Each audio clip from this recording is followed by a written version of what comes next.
Paris, 1985. Françoise Hardy walked down a street in her own neighborhood, and no one recognized her. A decade earlier, this would have been impossible. She couldn't leave her apartment without being stopped, photographed, asked for autographs. Now? Nothing. People walked past without a glance. She was just another woman in her 40s. Forgotten. She should have been devastated. For someone who'd been famous since age 18, invisibility should have felt like death. Instead, she felt relief. The 1980s were Françoise Hardy's lost decade. After the commercial disaster of Star in 1977, her career never recovered. Radio stopped playing her music. Record labels lost interest. Concert promoters moved on to younger artists. By the mid-1980s, Françoise Hardy, once the most photographed woman in France, had essentially disappeared from public consciousness. But here's what's remarkable. She used that disappearance, that silence, that freedom from expectation. The 1980s weren't her most productive decade. They weren't her most successful. But they were, in many ways, her most important. Because they were when she learned to exist without fame, to create without audience, to be herself without performance. This is the story of what happens when the spotlight moves on, when the world forgets you, and how, sometimes, being forgotten is the greatest gift you never knew you needed. The late 1970s had been brutal for Françoise professionally. Star, 1977, flopped. Her follow-up album, Musique Soul, 1978, sold poorly. Her 1980 album, Tonic, did slightly better but nowhere near her 1960s success. Record labels were polite but clear. She wasn't profitable anymore. They'd fulfill existing contracts but weren't interested in new ones. Radio programmers were blunt. Her music was dated. Too melancholic for the optimistic early 80s. Too simple for the synthesizer-heavy production trends. Too French for increasingly Anglophone pop markets. Concert promoters stopped calling. When she did get booked, venues were half empty. Audiences were older, people who'd loved her in the 60s but hadn't kept up with her evolution. By 1982, at age 38, Françoise Hardy was essentially washed up. This should have destroyed her. She'd built her entire identity around music, around being Françoise Hardy, the singer. What was she without that? But something surprising happened. She felt lighter. For 20 years, I'd been carrying this weight, she told her therapist. The weight of fame, of expectation, of having to be Françoise Hardy all the time. Suddenly, that weight was gone, and I could breathe. The loss of fame forced her to confront. Who was she when no one was watching? What did she actually want to do with her life? These questions, terrifying at first, became liberating. Françoise spent 1982 to 1983 barely working. A few small concerts, some session work for other artists, but nothing significant. For the first time since age 18, she wasn't a working musician. She was just a person. This required adjustment. Her entire adult life had been structured around career, recording schedules, promotional appearances, the rhythm of the music industry. Now there was just time. Empty days. No obligations. No one needing anything from her. At first, this felt like failure. Like she was wasting time. Like she should be doing something productive. But gradually, she started enjoying it. She spent time with Thomas, now 9 years old. Actually present, not distracted by career demands. They go to parks, museums, just walk around Paris. Mother and son anonymous. She read extensively. Philosophy, astrology, fiction. Books she'd never had time for when she was busy being famous. She studied astrology more seriously. Took advanced courses. Started doing readings for friends professionally, not as a celebrity side gig but as a serious practice. She went to therapy regularly. Finally had time to work on her mental health without tour schedules interrupting. She cooked, gardened, did ordinary things she'd never done because she'd been too busy being extraordinary. I'm learning to be a civilian, she told a friend. After 20 years as a performer, I'm learning to just live. This period of ordinariness, of being forgotten by the public, was healing in ways success never had been. But Françoise didn't stop making music. She just made it differently. Without major label support, she released albums independently or on small labels. Décalages, 1988, was released on a tiny independent label. Minimal promotion. Minimal distribution. It sold poorly. But she didn't care. She'd made it for artistic reasons, not commercial ones. The music of this period is interesting. Less polished than her 70s work. More experimental. Songs about aging, about irrelevance, about watching the world move on without you. J'écoute de la musique sale. I listen to music drunk. A song about using music and alcohol to cope with obsolescence. Brouillard dans la rue Corvisart, fog on Corvisart Street. About walking Paris streets at night, invisible, forgotten. Parter quan meme, leave anyway. About the temptation to give up, to disappear completely. These weren't pop songs. They were existential diary entries set to music. No one was asking for them. She made them because she needed to. A small cult following developed. People who'd loved her in the 60s and stayed loyal. Young musicians who discovered her through their parents' record collections. She'd play small venues, cafes, intimate clubs. Maybe 50 people. Maybe 20. Sometimes fewer. This should have been humiliating. Playing to 20 people when you used to fill concert halls. But Françoise found it freeing. When the audience is small, it's intimate.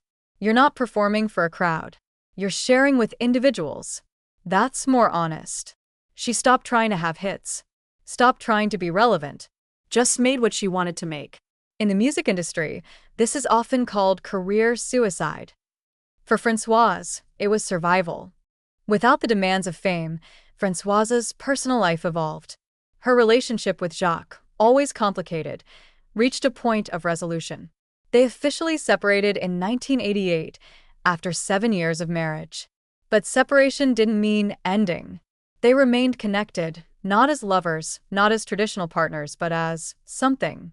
Co-parents, old friends, people who'd shared too much to ever fully separate.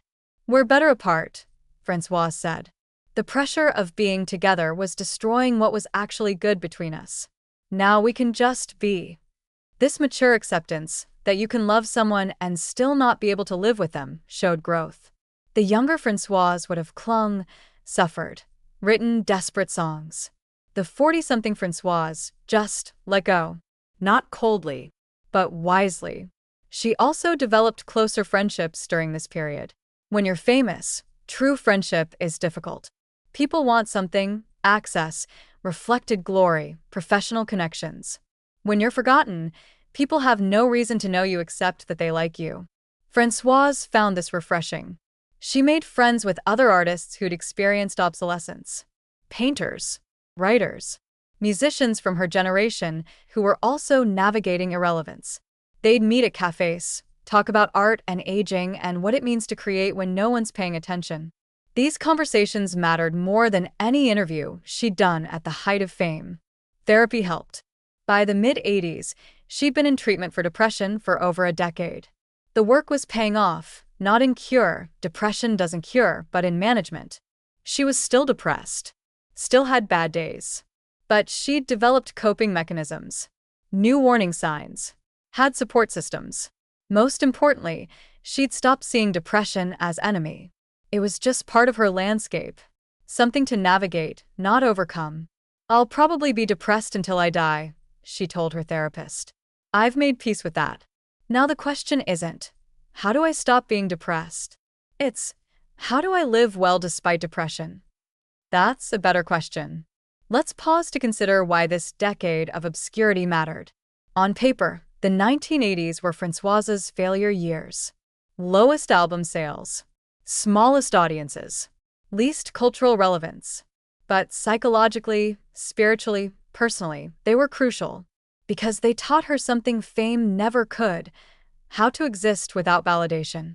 For 20 years, she'd received constant feedback. Album reviews, concert attendance, fan letters, sales figures. Her worth was constantly being measured externally. Then suddenly in the 80s, that feedback stopped. No one was measuring. No one cared. This forced her to find internal validation, to create for creation's sake, to exist for existence's sake. Most artists never learn this. They need audience validation. When it stops, they either desperately chase it back or they quit entirely. Françoise did neither. She kept creating but without need for validation, kept existing but without need for recognition. This is extraordinarily rare and extraordinarily healthy. Many of her peers from the 60s struggled in the 80s. Some became bitter. Some had spectacular public meltdowns. Some desperately tried to reclaim past glory. Françoise just lived, quietly, without drama, without desperation. That quiet dignity in the face of obsolescence, that strength. Let's talk specifically about the music Françoise made during the 80s silence. Tonic, 1980. The last album with decent promotion. About using alcohol to numb disappointment. The title is both literal and metaphorical, the drink of choice for people who used to be glamorous. Quelqu'un qui s'en va, 1982, Sommeil Living. One of her least known albums. Songs about departure, absence, the feeling of slowly disappearing. À suivre, 1984, To be continued. Interesting title given that her career seemed to be ending, not continuing. Songs about aging, about being forgotten, but also about persisting anyway. Décalages, 1988. Misalignments. Her last album of the decade. About how everything is slightly off, relationships, career, life. About navigating a world that no longer has space for you. These albums sold poorly. Critics barely reviewed them. Radio ignored them. But they're fascinating. They document what it's like to be an artist without audience. To keep creating when no one's asking you to. The production is minimal, often just her voice and guitar, like her earliest work. Not because she was chasing simplicity, but because big productions cost money she didn't have. The lyrics are brutally honest. No attempt to be commercial. No hooks designed for radio. Just observations about life on the margins. In one song, she sings, I used to be somebody / now I'm someone's memory / that's okay / memory lasts longer than fame. That acceptance, that being remembered is enough, being currently famous isn't necessary, shows incredible maturity. Modern critics who've discovered these albums describe them as ahead of their time. The lo-fi aesthetic, the anti-commercial stance, the radical honesty about aging and irrelevance. But they weren't ahead of their time. They were just honest about their time. About being 40-something in the 1980s, when youth culture dominated. About being obsolete. About continuing anyway. Here's what Françoise didn't know during the 80s silence. A cult following was building. Young people, teenagers and 20-somethings, were discovering her 60s and 70s music. Finding her albums in their parents' collections. Hearing her songs in films that used vintage French music. These young fans didn't care that she wasn't current. They were discovering her catalog as timeless art, not as contemporary pop. Some tried to find her current work, found the 80s albums in obscure record shops, and were stunned by how radical they were. This is punk, one young musician said, listening to Décalages. Not musically punk, but philosophically. This refusal to compromise. This middle finger to commercial expectations. This is more punk than most actual punk. Underground music magazines started writing about her.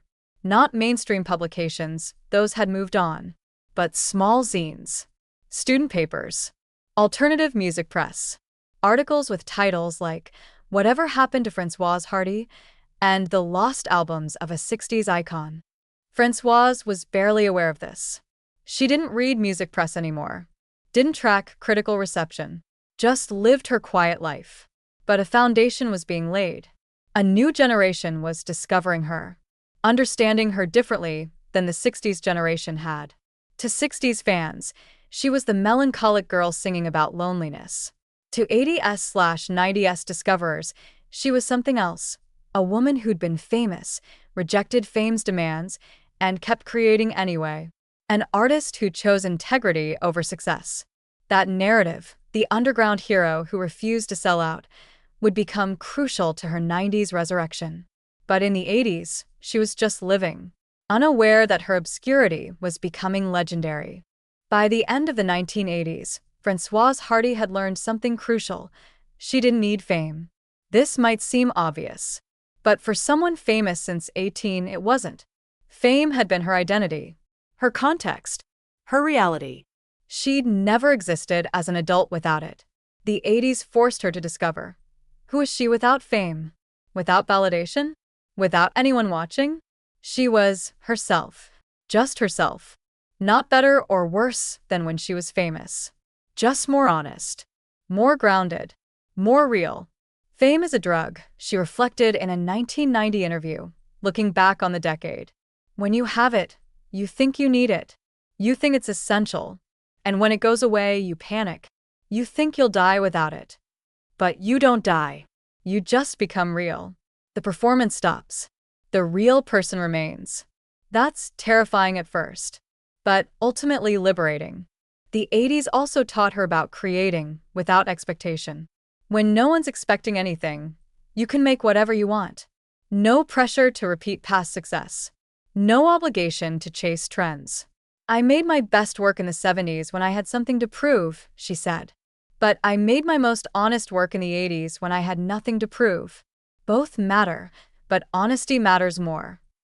The decade taught her about aging, about being a woman over 40 in a culture obsessed with youth, about becoming invisible not through choice but through cultural decree. Society discards women over 40, she observed, especially in entertainment. You're supposed to disappear gracefully. I didn't disappear gracefully. I just disappeared. And found I didn't mind. Most importantly, the 80s taught her she could survive anything. Fame's loss, career collapse, cultural irrelevance, depression. All of it. She was still here, still creating, still living. That resilience, that ability to persist through obsolescence, would serve her well in the difficult decades to come. When people discuss Françoise Hardy's career, they focus on the 60s, her breakthrough, the 70s, her artistic peak, and the 90s to 2000s, her late renaissance. The 80s barely get mentioned. They're the forgotten decade, the gap, the silence. But the 80s matter. They're when Françoise learned to be Françoise without being famous. When she developed the internal strength that would carry her through her cancer battle. When she found peace with herself. The 80s were my wilderness years, she said in 2015, looking back. I was lost, forgotten, irrelevant. And that forced me to find myself. Not Françoise Hardy the star. Just Françoise, the person underneath. If you could skip those years, would you? She shook her head. No. They made me who I am. Success teaches you how to perform. Failure teaches you how to be. I needed both lessons. That wisdom, that failures are necessary, that obscurity can be a gift, that you can survive anything, came from the 80s silence. Most artists fear obsolescence. Françoise lived through it and discovered it wasn't death. It was transformation. The world forgot her in the 80s. But she found herself. And in the long run, that trade was worth it. Fame is temporary. Self-knowledge is permanent. I lost the first in the 80s and gained the second. Best deal I ever made. Françoise Hardy, 2010.